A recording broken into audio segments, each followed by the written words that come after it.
Selanjutnya kita akan menuju ke KPK untuk mendengarkan keterangan pers terkait dengan gratifikasi dari dugaan Kaisang. Masyarakat itu. Terus statusnya bagaimana? Kan begitu. Terus apa yang bisa dilakukan oleh KPK?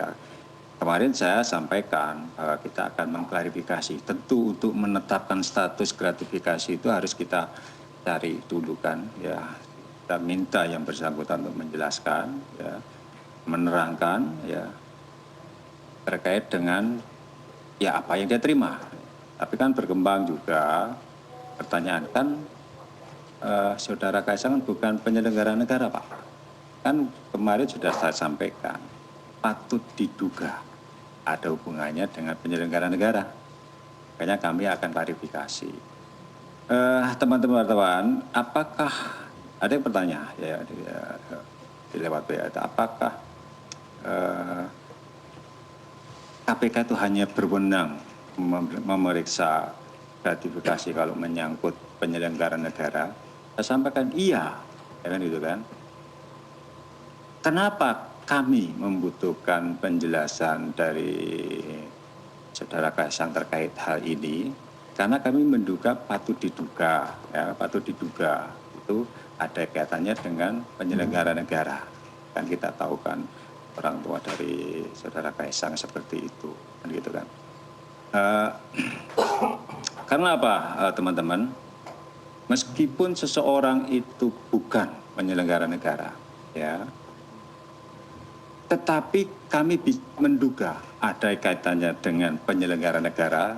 Bingung nggak kalian? Saya contohkan aja dengan kasus ini. Saya aja ya yang menjadi contoh kasus. Saya pimpinan KPK. Saya punya kewenangan memutuskan sesuatu. Taruhlah semua proses itu dilalui dengan benar. Ya, ada pihak yang ingin mengucapkan terima kasih. Saya bilang, saya nggak bisa, karena saya penyelenggara negara. Tapi minggu lalu anak saya baru menikah. Kalau mau kasih saja anak saya. Kan itu kan. Yang terima gratifikasi siapa? Anak saya kan yang menerima sesuatu. Tetapi kan faktor, karena saya selaku penyelenggara negara. Maka saya pikir KPK juga bisa untuk melakukan klarifikasi seperti itu. Ya, itu tadi supaya satu sisi kalau KPK tidak melakukan klarifikasi, ini bisa menjadi modus untuk melakukan pencucian uang atau apapun bentuknya, ya, atau aset, ya. Kalau kami mendapat informasi dari masyarakat seperti itu dan kami tidak mengklarifikasi, ya tidak benar juga, kan gitu kan. Bisa jadi kita tahu bahwa suap atau gratifikasi modusnya kan biasanya juga tidak diberikan langsung kepada penyelenggara negara.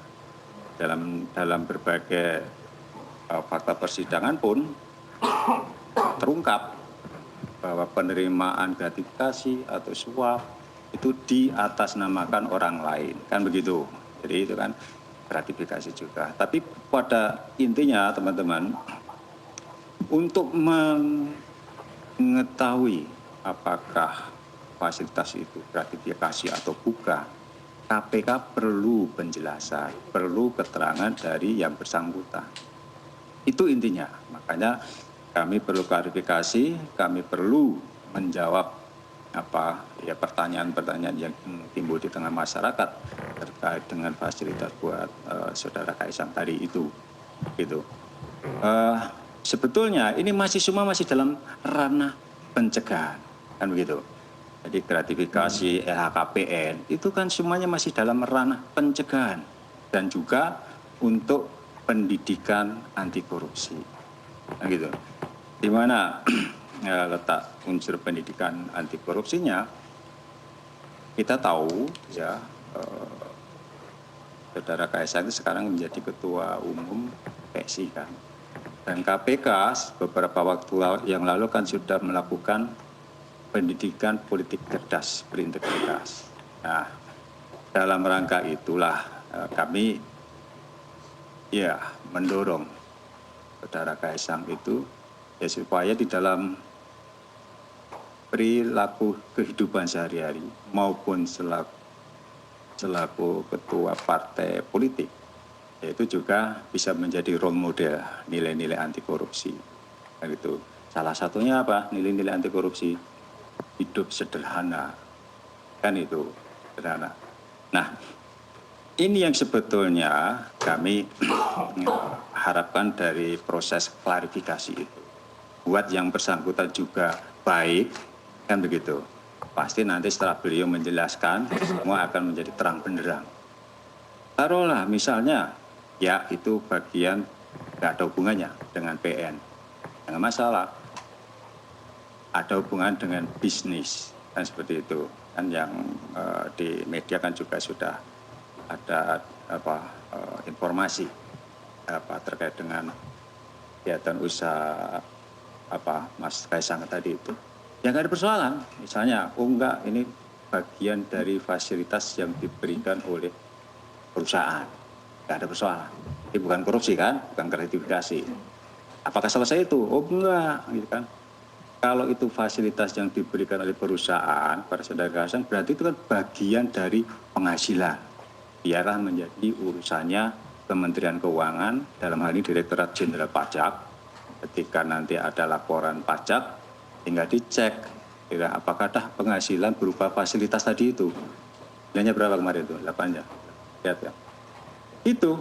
Jadi tidak selesai di KPK, tetapi ketika itu bagian dari fasilitas yang diberikan perusahaan, ya, itu menjadi penghasilan buat yang bersangkutan. Dan itu pasti nanti teman-teman dari Dirjen Pajak lah yang akan menindaklanjuti itu. Kan seperti itu. Jadi itu mekanismenya. Buat KPK hanya ingin mengklarifikasi terkait dengan ada tidaknya unsur atau relevansinya dengan penyelenggara negara, ya itu, dan juga untuk melakukan pendidikan anti korupsi.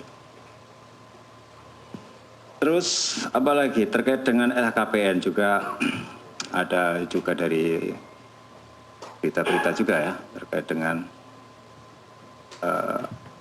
salah satu pejabat penegak hukum, ya. Kemudian ya ini lagi-lagi ini dari unggahan yang bersangkutan menyangkut sering menerima fasilitas juga dari perusahaan-perusahaan dan lain sebagainya. Nah, tentu terkait dengan LHKPN, ya bagi penyelenggara negara yang wajib lapor, kita berharap ya tertib lapor, yang kemudian juga ya mengisi data yang sebenarnya.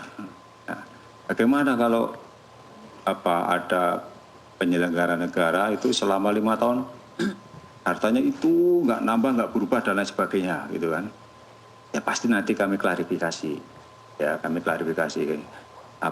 Selama 5 tahun bekerja itu sama sekali nggak ada perubahan terkait baik nilai maupun jumlah.